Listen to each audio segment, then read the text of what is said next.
Adventures with Bears. By James McIntyre. I bought of land 2 miles square. I knew not it contained a bear. I never thought there would be any, but alas, I found many. The bush was thick and mat and tangle, it made it a perfect jungle, but 1 mile square of good dry land was enough for me to take in hand.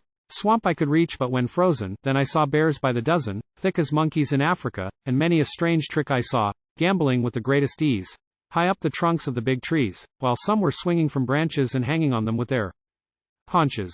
But quietly I then tilled my farm. The bears at first done me no harm, till one night I was roused by dogs, and found a bear was at my hogs. He threw a pig across each shoulder, and there I was a sad beholder. But to the house I quickly run for to procure my loaded gun, and as he could not run but slow, so heavy laden through the snow, I him full soon did overtake, and his courage quick I did shake, for by the leg my good bold dog he bravely caught the thievish rogue, and this move made him soon fork o'er to me at once the largest porker. For moment squeeze it did pig stun, but up he rose and quick he run. The bear now scared his only hope, to let at once the other pig drop. I shot the bear right through the eyes and secured a valued prize. There's nothing I love so to eat in winter time as the bear's meat, so a victory I soon won and sold for high price grease and skin.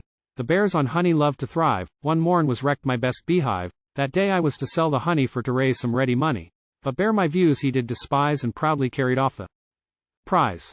That night I set a good spring gun, with rails I built for him a run, open all way to hive of bees. He tried again a hive to seize, but all his efforts were in vain. He sprung the gun and he was slain. Or the fact I felt quite funny, it well repaid me for my honey. One bear was playing on me joke, carrying off all my young stock. I set my trap, built round it fence, resolved he ne'er would get from thence, but at the first he did me hoax, for he was cunning as a fox. He dug under and stole my bait, but I next sunk trap and sealed his fate. My good iron trap again it caught a great bear, but it came to naught. Breakfast he had at my expense, and he then showed wondrous sense. Trap he picked up with greatest ease and dashed it to pieces on the trees. But blacksmith soon did it repair, for I was bound to have that bear. I attached to trap a heavy clog. It was like lifting a small log.